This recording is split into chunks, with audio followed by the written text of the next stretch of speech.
पुढच्या बातमीकडे वडघर ग्रामपंचायतीमध्ये आदिवासींच्या घरावरती बुलडोझर चालवण्यात आला। आदिवासी बांधवांच्या घराचा प्रश्न 10 दिवसांमध्ये सोडवा अशी मागणी करण्यात येते।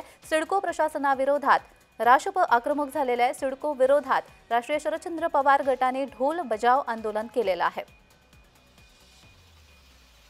सिडको प्रशासनाविरोधात राष्ट्रवादी शरदचंद्र पवार गट आक्रमक झाल्याचं पाहायला मिळतंय। ढोल बजाव आंदोलन त्यांच्याकडून करण्यात आलेलं आहे। वडघर ग्रामपंचायतीमध्ये आदिवासींच्या घरावरती बुलडोझर चालवण्यात आला होता, त्यामुळे या आदिवासी बांधवांच्या घरांचा प्रश्न 10 दिवसांमध्ये सोडवा अशी मागणी यांच्याकडून करण्यात येते।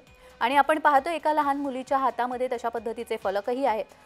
सिडको प्रशासनाविरोधात आता राशप आक्रमक झाल्याचं पाहायला मिळतंय। सिडको विरोधात राशपने ढोल बजाव आंदोलन सुरू केलंय।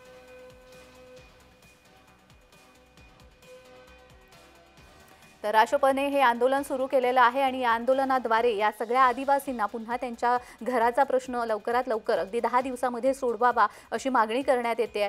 अतिक्रमणाची कारवाई सिडको प्रशासनाकडून करण्यात आलेली आहे आणि या आदिवासींची घरं तोडण्यात आलेली आहे, ती पुन्हा त्यांना 10 दिवसांमध्ये त्यांच्या घर बांधणीची व्यवस्था करण्यात यावी अशी मागणी यांच्याकडून करण्यात येते आणि त्यासाठी त्यांनी ढोल बजाव आंदोलन सुरू केलेलं आहे।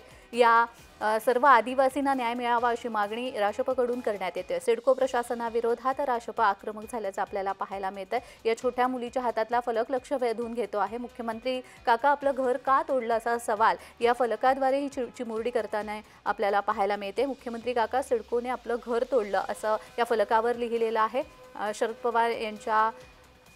पवार यांच्या गटाकडून हे आंदोलन करण्यात येतं आहे। सिडको प्रशासनाविरोधात राशप आक्रमक झाल्याचं पाहायला मिळतं आणि ढोल बजाव आंदोलन त्यांच्याकडून करण्यात येतं आहे। नवी मुंबईमधल्या वडघर ग्रामपंचायतीमध्ये जी घरं येतात आदिवासींची घरं, ती आदिवासींची घरं सिडको प्रशासनाद्वारा तोडण्यात आलेली आहेत। ही सगळी आदिवासी मंडळी बेघर झालेली आहे, त्यामुळे लवकरात लवकर अगदी 10 दिवसांमध्ये त्यांच्या घराचा प्रश्न सोडवण्यात यावा अशी मागणी या आंदोलनाद्वारे करण्यात येते। त्यासाठी राशप आक्रमक झाल्याचं आपल्याला पाहायला मिळतंय। ढोल बजाव आंदोलनाद्वारे त्यांनी आपला निषेध व्यक्त केला।